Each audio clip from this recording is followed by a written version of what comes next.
How you doing again?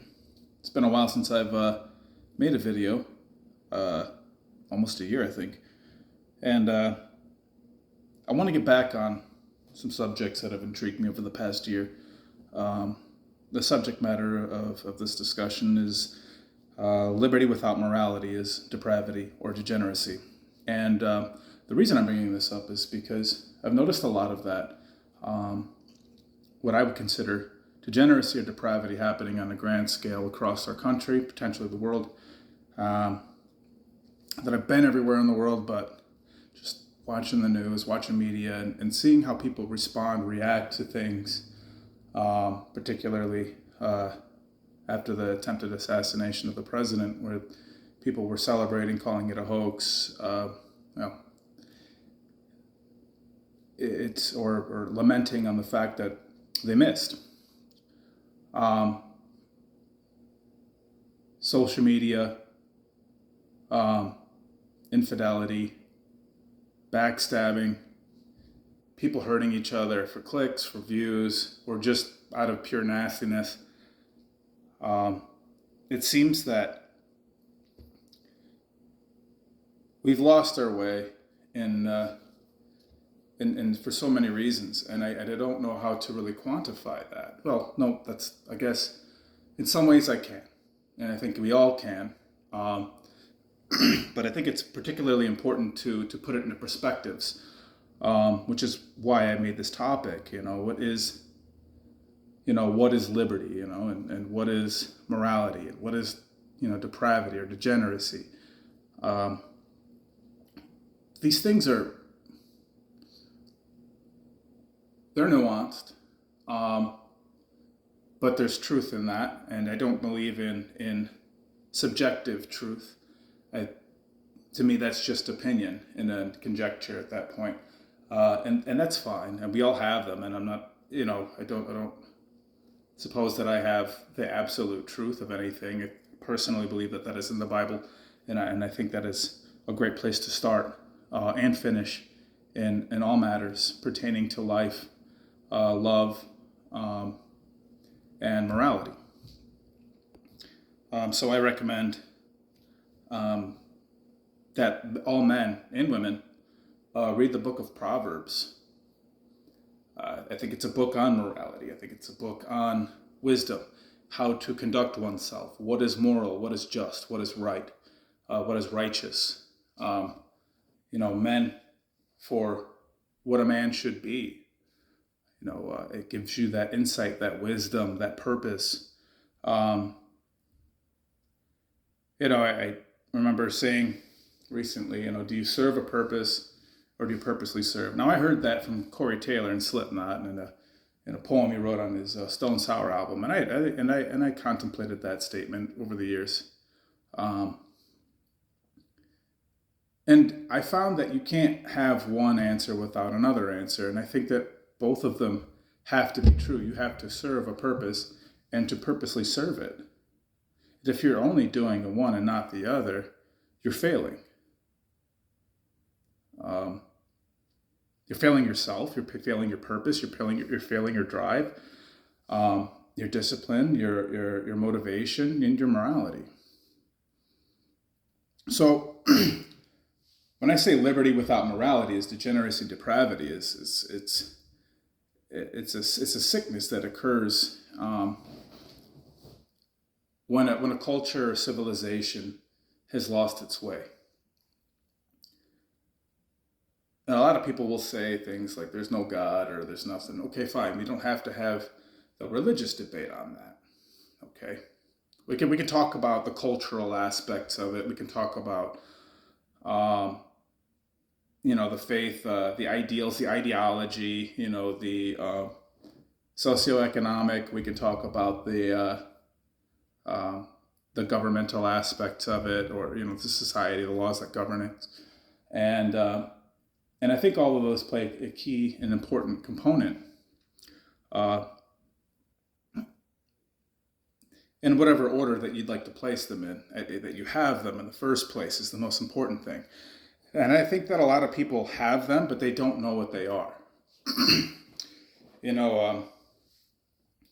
know yourself. This is a key thing in life.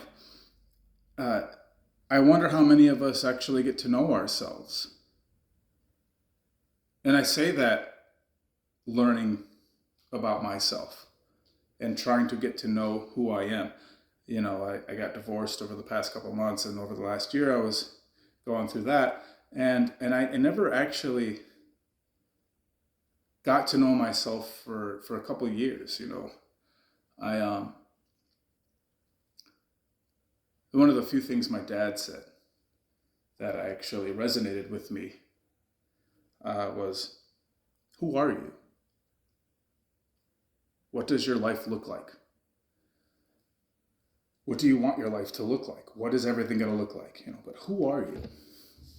And I had a hard time with that. And I go to counseling, and my counselor tells me the same thing. He says, "Well, who are you? Get to know you. Get to love you. Find out the real you." And I'm like, how do you get to know the real you? It's interesting. You're like, I know who I am. I know but I wonder how many of us actually do know who we are. We are our thoughts. We are our ideas. We are our morals and ethics and our actions, all rolled into one. We are the people we love and the people we hate. It's interesting. Think about that. That people that we love and we hate. We're all of those things. So when I questioned, who am I? I didn't really understand where to begin with that. I'm like, yeah, I'm like, well, I guess I didn't know. I started thinking about it. I'm like, man, I'm this or I'm that. I'm a former soldier. I'm a father, and like, okay, those are true things. But like, who are you? Who am I? And I found it very, very difficult to kind of contextualize who I am. And it was another channel I watched. His name is Listen My Son. Very interesting guy. I like him a lot. He calls himself the Sultan. I forget his real name.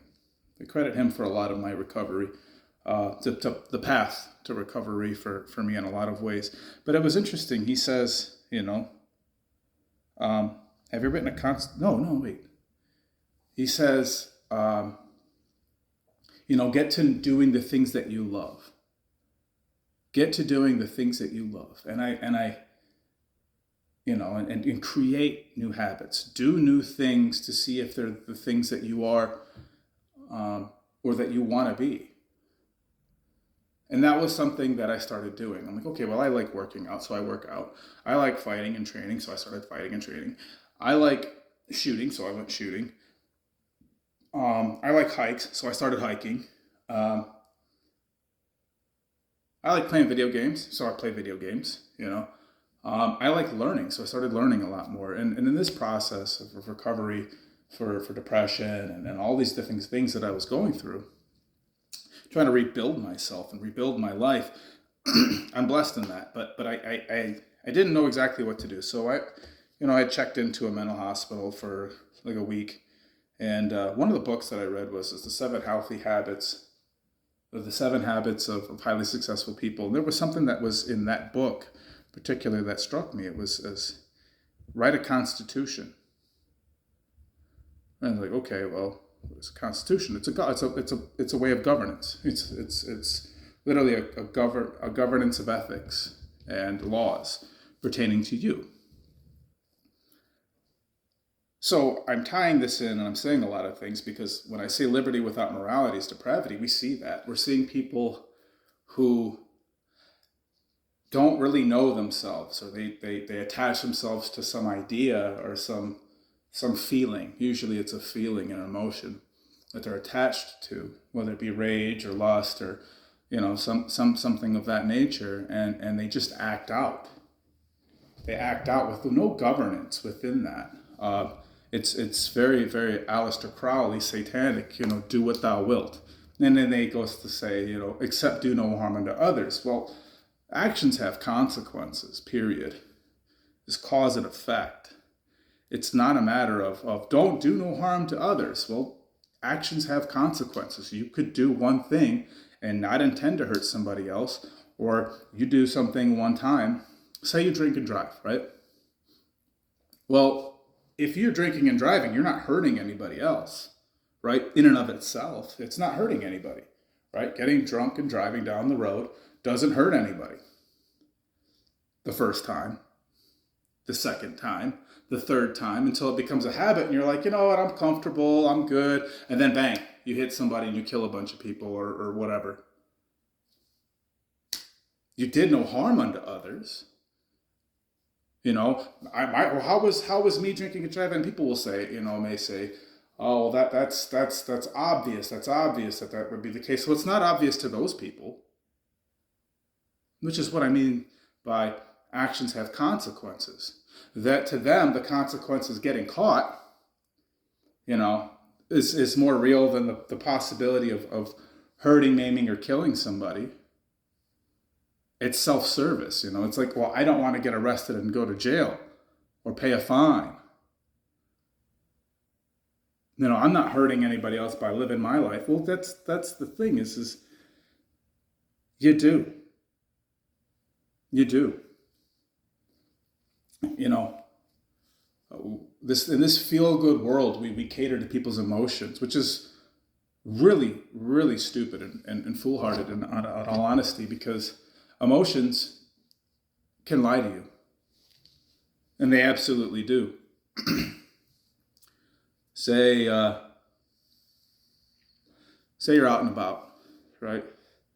And you're talking, and you're at a restaurant, and you look over and you see a dude looking at you, right? And you're like, what are you looking at? You get your feels about it. You get your emotions. You're like, this dude's, maybe the first time he looks at you, you think, why is he looking at me? Is there something else? And you just kind of notice that. But that person keeps staring at you, for a elongated period of time. And you kind of go, okay, what is this person like? Do I have something going on my forehead? Is there an immediate problem? Does this guy want to start something? And you get mad. You start getting mad, and in your head and emotions, you're like, man, this dude keeps staring at me. I'm going to say something to him. I'm going to jump up and say something to him. And then you get up and you go over there and you're like, is there a problem? Is there something that you want to say or do? And the person goes, I thought I remembered you, man. I knew you from, 20 years ago, dude. You helped me out a lot. And you're this guy. And I was like, man, I thought that was you. And you're like, oh my God, that's great. Cool, dude. Yeah, I remember you now. Yeah, wow, it's great. Your emotions lied to you. You didn't have the full story. You had the context of whatever thoughts, that you had, but your emotions were driving your thoughts. Instead of, asking the person initially, hey, can I help you? You get in your emotions about things. I don't know if everybody's done that, but I have. And, I wonder how many of us have done something like that, or feel a certain way about something and it turns out to be completely untrue. And so when we give into our emotions, we fail ourselves and we fail the truth. We fail the test of truth. So, I'll go into morality. What is morality? It's having its principles concerning distinction between right and wrong or good and bad behavior. Okay, so morals are kind of that governance, right? When I talk about a constitution, it's who are you, what are you about, what ideas or ideals make up you. And if we could say we know what they are, we forget things sometimes, but have you ever written those down? Have you ever written those down or written them out and then said, you know what? Do my actions and my words match my constitution? And I wonder how many of us have ever even done that. Because I wrote mine out and I was like, wow, I kind of screw mine up pretty frequently, I don't measure up to even my own constitution, let alone the Bible or anything else. I'm like, yeah, these are my ideals. These are my actions. This is the way to conduct myself. And I still fail them. we fail ourselves, our own standards. How are we going to meet up with God's? This is a ridiculous notion. And yet we should still strive. Where do they come from? They come from your home, your parents, your grandparents, the people you live with, the people you love, your immediate environment, your neighborhood, and your culture. It could come from religion, faith, ideas, ideology, your school, your church. Ultimately, you have them, but have you written them out and discovered them? Like really, really discovered them? A lot of the time we fantasize that our morality is here, right? When it's down here. We'll say things like, oh, well, my ideas are all the way up here, all the way up here. And yet when we do any practice, they fall so far short of reality. Reality falls so much far shorter to ideals than we ever realize. There's a distinction there that we should actualize our ideals. But putting that into practice and in emotion is very, very, very difficult. It's very difficult because you have to be grounded in them. You can have an idea, and an idea is a physical transmission, kind of like a radio wave, right? And then you can say them, and they can be heard by somebody else, because not everybody, not somebody can hear your thoughts, right? Or you have people that say they can or whatever, that's fine. But you speak something out into existence and somebody hears it, right? And those words last for as long as somebody remembers them. But when you write it down, it's always there. Which is why it should be somewhere where it's placed in a place where you look at it to remind yourself of that. I think that is important. We're seeing men become women, women become men, or the idea of that. We're seeing women with multiple baby daddies and men with multiple baby mamas. We're seeing no structure in the household, a nuclear family. We're seeing friends betray each other, family turning on each other, parents screwing over their children, children screwing over their parents, and vice versa. In every aspect of society, there's no unity. There's no culture there. There is no culture if you're not cultured. If you don't have an idea or a structure and a belief system that you value more than you value yourself, then there can be no culture. There can be no ideology. There can be no system of upon which you can build. You have no foundation. Morals and morality, that's your foundation. You can't build on shifting sands or on water or on air. I can't build here. Where do I build? I put a block. I take this pen. All right, I'm going to build on this pen. Nothing happened. I say physics. Okay. I say morals are the same thing. Also, if we have established what is morality, we what is right, what is wrong, what is good, what is evil, what is proper, what is degenerate, or deprived, or depravity. If morality doesn't have some form of university, right? If it's not universal, it's like the idea of one truth. This is when I believe in one God, and why I believe that polytheism fails is because there can't be multiple truths that contradict one another. It's undoing. It's the undoing of things. If this truth contradicts this truth, there can't be I mean, two things can be true at the same time. But that's not what I'm saying. Truth is an ultimate absolute. There can be only one, right? There can't be, well, this is good, and this thing in complete opposition to this good can't also be good at the same time. They oppose each other. Those two cannot exist in the same space. It is the undoing of things. It's chaos. It is destroyed. It's undoing. And so I propose that morality is very much like that. There should be some cohesion when it comes to morals. And in this day and age, we've gone away from that with any shared cohesive idea of morality. Now, this person's right. Well, this person's right. Well, I don't agree with your right. Well, I don't agree with your right. And so they come into conflict because they cannot exist. They literally cannot exist in the same sphere. They oppose each other. And so you have this moral dilemma I would call a war, where the conflict is brewing, and as it keeps coming into conflict with each other, there's going to be a much larger, broader conflict over right and wrong that has to be settled one way or the other. And it will be. And it will be at some point.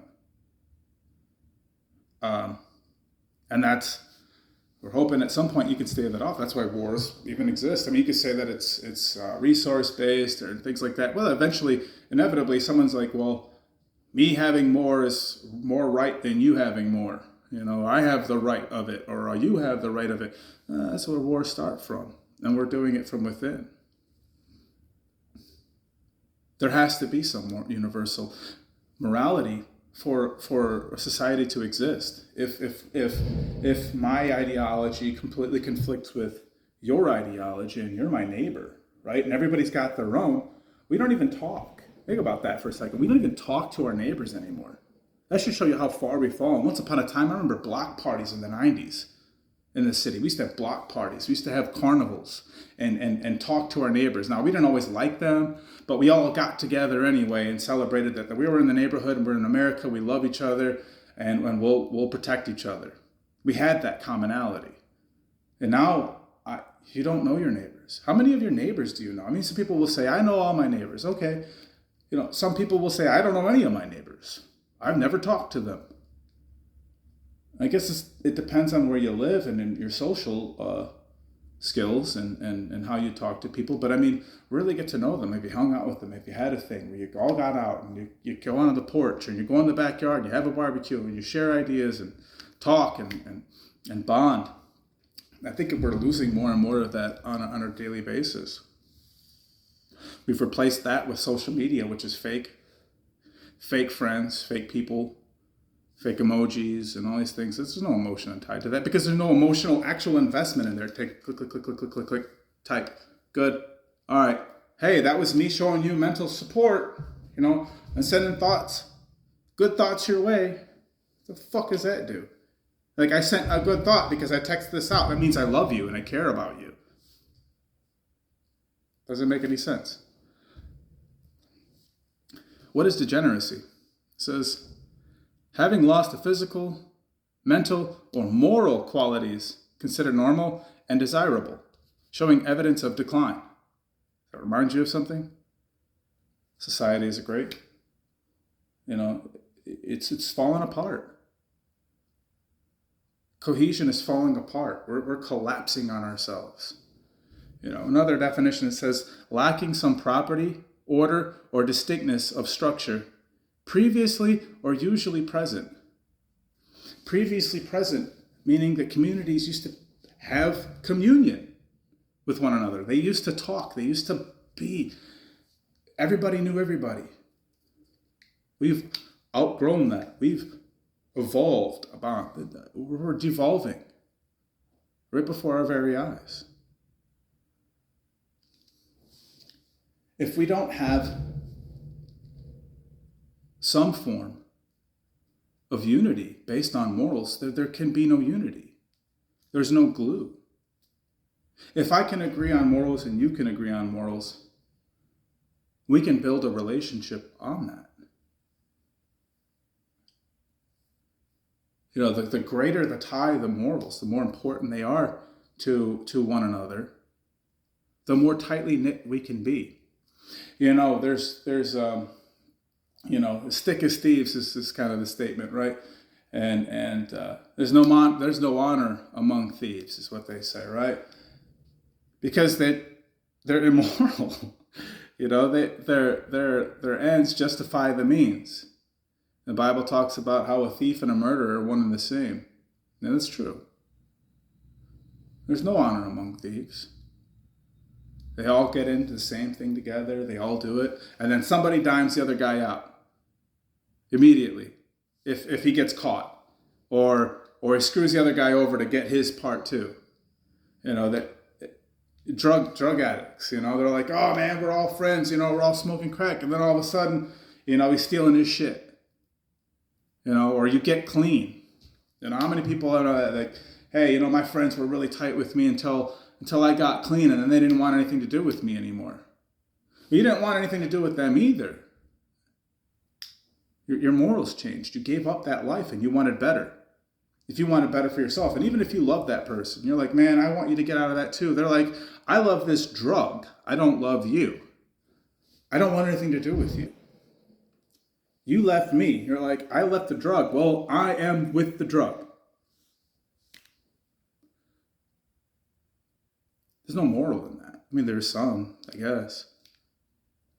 But it's not a very strong one.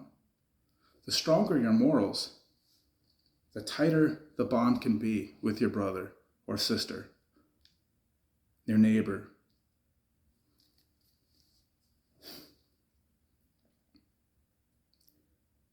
We're free in this country, relatively.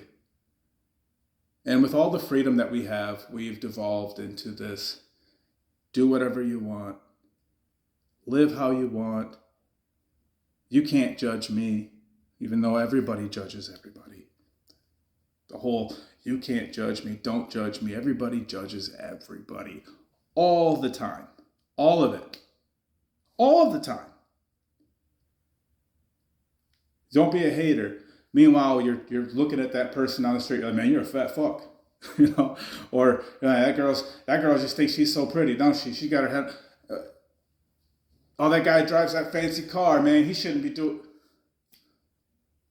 It's stuff like that. And we're always constantly judging. There's some envy there.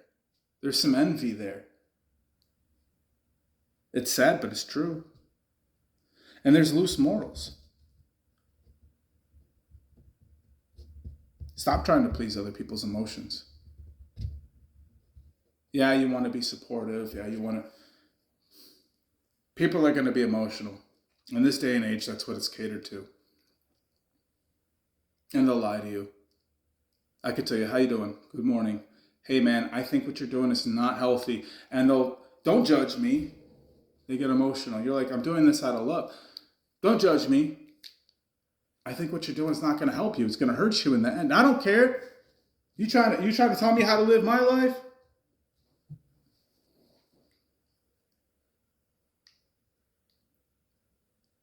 Love is accountability. Holding others that you love to account. Indifference is the opposite of love. Indifference is where we're at today. We say hate. Hate is a thing. You know, it's the opposite side of the same coin. And sometimes it's its own coin, in a way. But truly indifference. If I don't give a rat's ass about anything you do in your life, and I just don't care, and I'm like, whatever, do whatever you want. Like indifferent would be like seeing a child in the street crying, you know, looking for his mom, and just being like, you know what, I'm not my business. I don't feel any type of way about it. I'm gonna keep going. That's indifference. To wrap this up real quick, don't be indifferent. Have morals. Write out your Constitution. Put them in a place you can see on a regular basis. Temper yourself. I'll talk to you next time. Thanks.